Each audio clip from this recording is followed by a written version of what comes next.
Har kuni biz yuzlab bemorlar bilan ishlaymiz.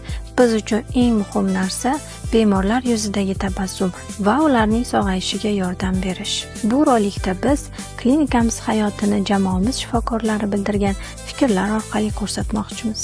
X-Med klinikasini 2-3 so'z bilan tasvirlab bering.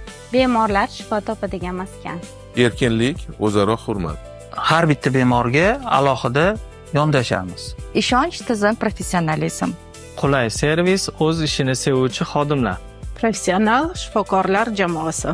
Biz kasalliklarning simptomlarini emas, ularning sabablarini davolashga harakat qilamiz. Aniq tashxis va mas'uliyat. Многопрофильная клиника с широким спектром лабораторных услуг. Pozitiv komanda, ahil jamoa. Katta oila va yuqori malakali shifokorlar. X-Med klinikasi boshqa klinikalardan nimasi bilan ajralib turadi? Ilmiy darajaga ega va malakali shifokorlar jamoasi bilan. Bemorlar uchun qulay servis. Hamyonbop narxlar, Ko'p sohani birlashtirgan yagona tizimligi bilan. Samimiy, halol. Har bir bemorga individual va preventiv yondashuv. Многолетняя практика и профессиональный опыт. Bemorlarning yaxshi natijalari birinchi o'rinda turadi. To'g'ri yondashuv va zamonaviy texnologiyalar. Jamoaga odatda qanday insonlarni qabul qilishni afzal ko'rasiz? Halol, o'z kasbini puxta egallagan va mas'uliyat bilan yondashadigan shifokorlar. O'zini, kasbini yaxshi bilgan odamlarni. Bilimli shifokorlarni.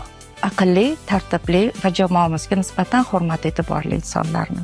o'z kasbiga chin dildan yondashuvchi malakali shifokorlar. Halol va mas'uliyatli.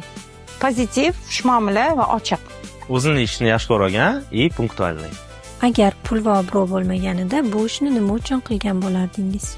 Bizning kasbimiz pul yoki obro' uchun emas, aynan insonlarning eng aziz bo'lgan sog'lig'ini himoya qilish uchun. Men uchun eng katta mukofot bu insonni sog'lom nafas olishi.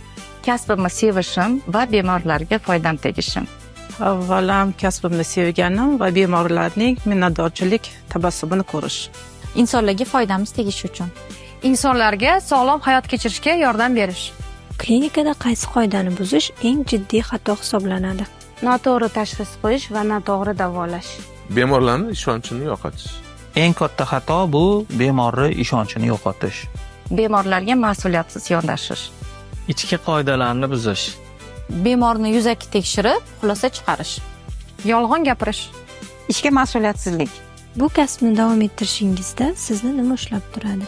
Insonlarga go'zal tabassum ulashishim va ularning yuzida xursandchilik ko'rish.